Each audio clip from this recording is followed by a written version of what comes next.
रिश्ता क्या हुआ? किसी नगर में मांडलिक नाम का राजा राज करता था। उसकी पत्नी का नाम चड़वती था। वह मालव देश के राजा की लड़की थी।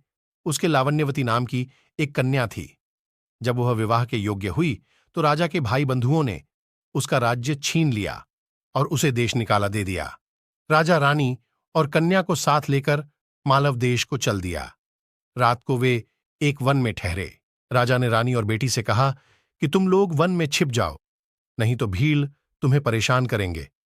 वे दोनों वन में चली गईं। इसके बाद भीलों ने राजा पर हमला किया। राजा ने मुकाबला किया, पर अंत में वह मारा गया। भील चले गए। उसके जाने पर रानी और बेटी जंगल से निकलकर आईं और राजा को मरा देखकर बड़ी दुखी हुईं।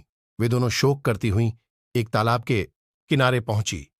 उसी समय वहां चंडसिंह नाम का साहूकार अपने लड़के के साथ घोड़े पर चढ़कर शिकार खेलने के लिए उधर आया।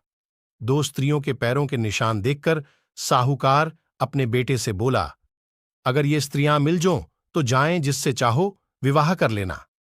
लड़के ने कहा, छोटे पैर वाली छोटी उम्र की होगी, उससे मैं विवाह कर लूंगा, आप बड़ी से कर लें।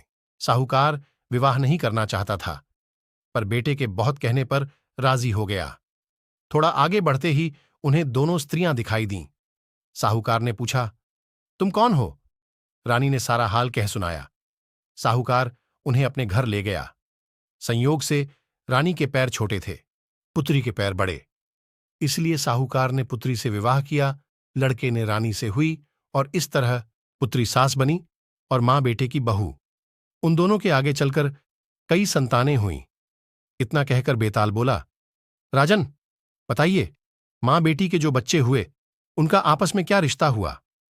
यह सवाल सुनकर राजा बड़े चक्कर में पड़ा।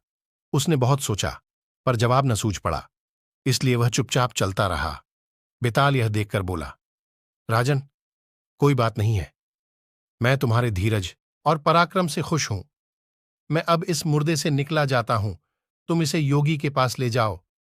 जब वह तुम्हें इस मुर्दे को सिर झुकाकर प्रणाम करने को कहे तो तुम कह देना कि पहले आप करके दिखाओ।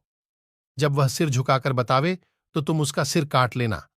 उसका बलिदान करके तुम सारी पृथ्वी के राजा बन जाओगे।